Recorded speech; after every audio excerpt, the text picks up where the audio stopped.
Hey YouTube, it's Matt with Olympus Reptiles. In the last video we talked about all the records we keep.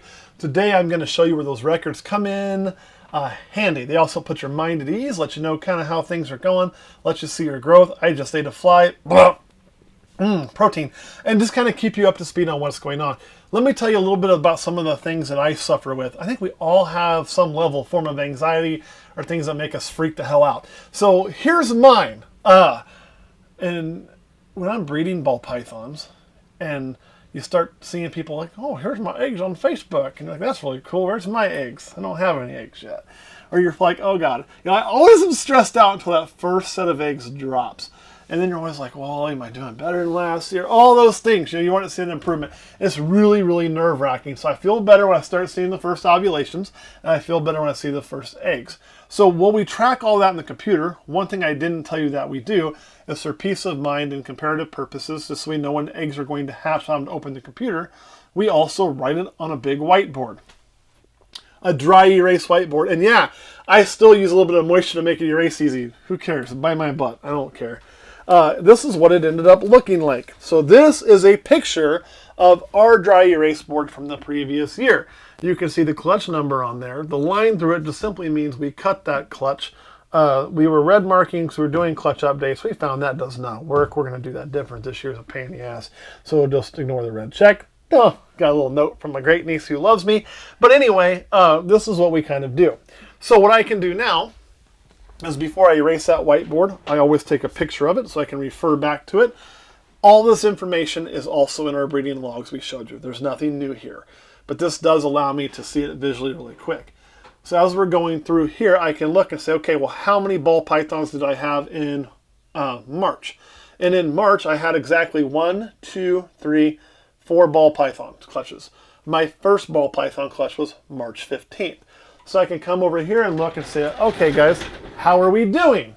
Well, I think our first prelay shed this year looks like it was February 4th. We will probably be earlier than March 15th. That was our calico female. Did she go last year? She would have went early. Man, I don't think she did. She did not go. So that's a new one. Awesome. She skipped on me last year. We did have a bell go last year. She had a prelay on February 6th. The bell was our first clutch last year. It was a bell to a bumblebee. This time it's a bell to a mystic potion. That thing went on March 17th. Prelay shed on February 6th. We are literally right on pace, maybe a week or so earlier. We started pairing for the record at right about Halloween is when we get the ball rolling. We're still pairing currently in February. So that looks really good. I look at that and I feel confident. She's like a clock ticking. I mean, by this, if she shed on February 6th, if she has eggs 30 days later, it would be March 6th plus 2 because of the short months would be March 8th, meaning she's about 10 days ahead of schedule. No big deal. Actually, not even 7 days, 1 week ahead of schedule. We'll take that. One of our other clutches in March was our Cinny. Oh, look. Our Cinny's had an ovulation, no prelay shed. She's right in line, right in pace. So I can feel pretty good about where we're at. That's how it should look. Another one that was really close was our True Ghost, a True Ghost Spider. She was March 17th. Oh, look! She's had her ovulation. No prelay shed yet. She might be a week after than what she was, but she's about the same time last year. Black Pastel was another one. So far, I can look at the Black Pastel this year and say, man, she has not had an ovulation. Let's take a look at her. So this is a snake that, based on that, I don't want to be keeping a close eye on. And I'm still not going to mark her with an ovulation, but you know what? She's looking pretty good. Really thick in the back end. You can see a little bit of that pyramiding right there. So I'm hoping that we're building, and I'm hoping that, yeah, we are building. I think we're going to get to mark her with an ovulation probably in the next, there you can really see it. Yeah, right there it is, right? Come on, calm down, girl. You can see that getting large right there. She's probably going to be marked with an ovulation, I would imagine, within the next week. So again, feeling really good. So it lets you kind of track how your girls that went last year are doing this year. Are you on the same pace? Are things going well? As you can see by what I'm showing you, I should be feeling really good. It also lets you say, okay, how are we looking overall? Well, I told you in March we had 3 ball python clutches. By the end of April, I thought you said 5. 1, 2, 3, 4. Cool. 4. Yeah. By the end of April, we were at 9. 10 total clutches, but 9 ball python clutches. So where are we at right now? We should be pretty close to that. Everything that's ovulated now, you would expect to shed within the next, well, it could still be full ovulation. It doesn't mean it's done. That means we're seeing ovulation. So they could be laying by the first part of April. Nothing should be going by the end of April. If we have more ovulations, they'll still go in April. We got another about 15, 20 days to observe ovulations that would go. I can tell you I took a quick count. We'll give it to you as well. We've had an ovulation on our calico to our bumblebee, so some of that, which will just be some calabees. You can handle the breeding plants too, I guess. We've had an ovulation on a bell to a mystic potion. That'll be all bells. That'll be fun, right? And then we've had an ovulation on a scaleless head lemon blast to a fire yellow belly. Awesome. We've had an ovulation on a het true ghost to a het true ghost. Awesome. We've had an ovulation on top left. Oh, I forgot about that one, right? A fire yellow belly het exanthic female to a super pastel exanthic spider. So a visual to a het. So you'll have, yeah, a lot of stuff in there. And then we've also had a scaleless head lemon blast to a normal. That's just a big normal. We didn't really know what to throw with her, so we threw that to her. That's ovulated recently, so that's good. You come over here. We've had a hellfire, which is pastel-like, but it's a hellfire. Now that has had an ovulation. It's been bred to a calico. We have not seen a visual lock, so I'll show you where the record keeping comes in very handy here in a moment on that. Just keep that in mind, but we've seen that. Over here, we've had an ovulation on a cine paired to a blitz. That should be a good time. And if I saw all of them and told you all of them, that should be 8. So we are definitely right in line with cameraman sneezing with the number we had last year to be probably above that by the end of April. So I'm feeling really good, y'all. I'm feeling really good. Now, why that record keeping is so important too, I just mentioned. I can go back in here. So I didn't see a visual lock, yet I've seen an ovulation. So maybe I just missed a lock. He's a 2-pump chump. He's usually not. Usually I see his lock. But let's just say we missed it. Okay, cool. That's what we wanted. We wanted to get that hellfire to calico to see if it reacts the same as pastel, right? But we can also go up here. If I did my job, I can look over here to the side and see what we put that thing to. Maybe. Did I not log that one? Wouldn't that be funny? No, I did. 170402. There it is. Yeah, I logged it by number, 170402. So if that is retained sperm, that's really cool too, because last year was bred to a super pastel exanthic, which just happens to be what we're trying to do this time to this one up here that went last year, but hasn't ovulated yet this year. So we should hopefully either get pastel calico to compare to hellfire calico, which will give us some answers, or we should get pastel hellfire to compare for super pastel, which should help give us some answers. So maintaining that, especially in a project like this where I'm working a dinker project. So what you think, if you're working a dinker project and you had to retain sperm, man, that could really, really throw your dinker project off, and that could really, really cause you to start spouting some bad information because you're like, oh, well, I think it's this, and I don't know what this could be. Half the dinkers in the world are because somebody didn't log what they bred to before. So knowing that information and saving that information can help you out. So that's where it comes in really handy. Thank God I logged that for a second. I thought I didn't, and I'd have been really mad at myself. So that's kind of how that works and where we're setting out from this year.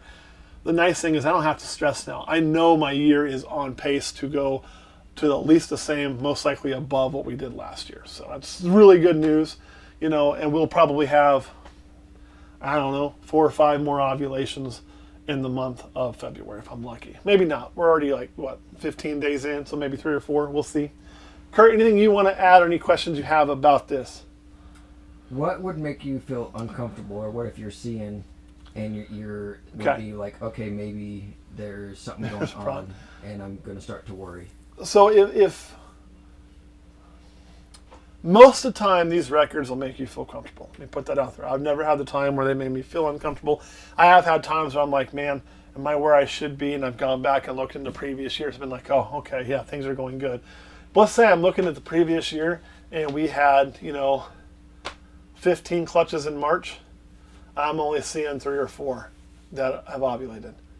I'd be like, kind of like, oh shit, what's going on? Like, they'd be looking for reasons, man. Is it weather? Should I be getting out of line here? What females went, what females didn't, that sort of thing. That'd make me start to feel nervous. If I was 1 or 2 behind, which we've been before, I don't worry about that, because you're going to catch that up usually. It could just be when the temperatures came and whatnot. But if I'm way behind and I'm seeing that, man, or if I'm seeing a female that I know went last year and I had 4 or 5 that had gone at the same point in time were really thin, weren't even showing signs of building. Not thin like underfed, just, there's a way a snake looks when it ain't even looking like going, right? They were all looking like that. I'd start to wonder what was going on. I'd start to wonder what the problem was. Excuse me. See, Kurt coughed. Now I'm sick. We're all just going to be that way. Actually, it's a damn fly stuck in the back of my throat. I tried not to cough him up, but, Anyway, that's kind of where I start to get nervous. But all in all, it typically has shown me that, no, things are fine. Even if I feel they're going slow, you look and go, okay, they're fine. Where it also can teach you is I can look back, and like a great example is this Orange Dream Pastel girl here. She didn't go last year. She didn't go the year before that. She's definitely big enough. She weighs damn near 2,500 grams. And all this time, she never goes. And that's to different males. Yeah. So sometimes what happens, where I'm kind of nervous about her right now, this would be an example where I'm a little nervous, is I can look back at what she's been bred to and be like, okay, well, we didn't really see a lock that year. And, this year we did. But sometimes a male and a female just aren't a good match. Or maybe the male isn't. So I was like, what? I got a male that I know breeds everything. He's kind of my, get the girl going. That's why we did a male bumblebee to a bell last year. Is that bell needed to start working and got the job done, right? And now she's ready to go again. So my male bumblebee is kind of my Mac Daddy pimp. He will breed about anything. So I put him down there. And I've seen locks, man, but I haven't seen anything else. And that begins to make me nervous because I'm kind of at the point that if he can't get the job done, I don't know what in my collection is. And then I don't know why she's here, which would really suck because you're thinking, well, yeah, but Matt, you've never been a big Orange Dream guy. And you're right, I'm not. Kurt's more the Orange Dream guy.